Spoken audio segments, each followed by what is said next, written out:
Salam, hər vaxtınız xeyir olsun.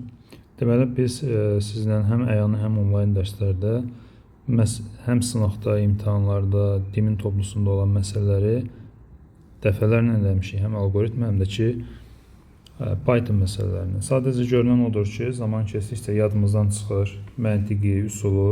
Bu səbəbdən bunları video formatda hazırlayıb təqdim edirəm. YouTube-da paylaşacağam, digər sosial şəbəkələrdə də. YouTube-dan izləsəz təbii ki, daha yaxşıdır sizin üçün.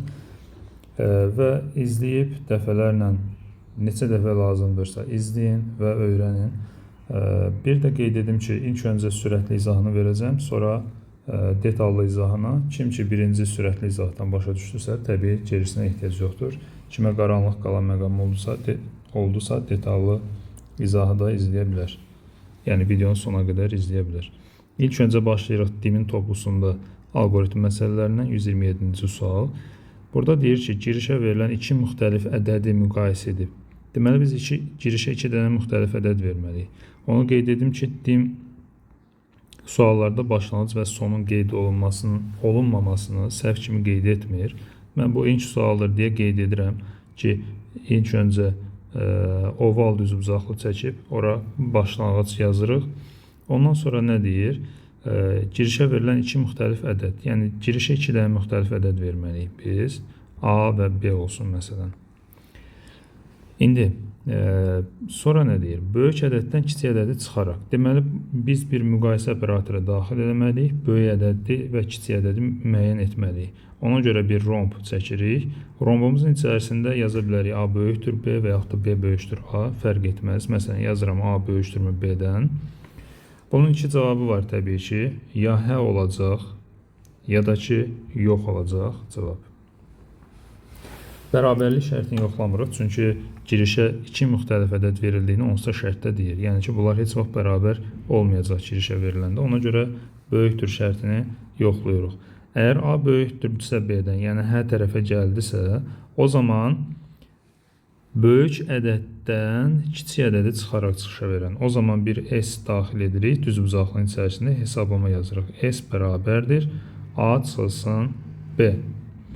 Və əgər A B-dən böyük deyilsə, yəni yox tərəfə getsə, o zaman düzbucaqlının içərisində həmin S-imizi B çıxılsın A kimi yazır. Burada S əvəzinə daxil etməyə ehtiyac yoxdur. Çünki S-i elə bu hissədə təyin edirik. Yəni S-in öz qiymətini istifadə etmirik. Və hər iki tərəfdə S-i tapdıqdan sonra indi hansı tərəfə gedəcəyi girişə verdiyimiz ədədlərdən asılıdır. Nəticə olaraq gedib çıxışda çap edəsin. Hər birini ayrı-ayrı çap edə bilərik və yaxud da birləşdirib bir dənə çap blokunda çap edə bilərik. Və sonda da algoritmin bitdiyini bildirmək üçün son yaza bilərsiniz. Amma yazmamağınız səhv kimi qəbul olunmur. İndi detallı izaha keçirəm. Detallı izahda nə deyə bilərik? Girişə verilən iki müxtəlif ədəd deyirsə, rombun içərisində, daha doğrusu paralleqramın içərisində A və B-ni daxil edirik. A və B-ni. Çünki daxil etmə blokumuz və xaric etmə blokumuz paralleqramdır. A, B-ni daxil edəndən sonra A ilə B-ni müqayisə etməliyik. Görək hansı böyükdür, hansı kiçikdir. Burada çəkdiyimiz romb əslində sual işarəsini bildirir bizim üçün. A böyükdür B-ni içərisində yazmışıq. Romb da sual verir. A böyükdürmü B-dən? Əgər bu hə olsa, A B-dən böyükdürsə, biz S bərabər A çıx B yazırıq. Çünki böyük ədəddən kiçik ədədi çıxaraq çıxışa versin deyir. A B-dən böyükdürsə, deməli A-dan B-ni çıxıb S-ə mənimsədirik.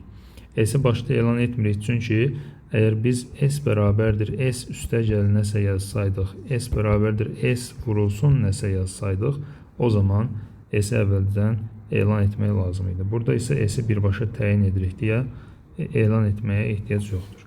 Əgər A B-dən böyük olmasa, yox hissəsinə getsə, o zaman B-miz A-dan böyükdür deməkdir. S bərabər olur B çıxılsın A, çünki böyükdən kiçiyi çıxın deyir. Və hər ikisinin nəticəsini bu qollar vasitəsilə gətiririk, paralleqramda çapa veririk. Yəni bizim klaviaturadan kompüterə verdiyimiz AB qiymətləri müqayisə olunur və monitorda bizə S-in qiyməti görünür. Və son.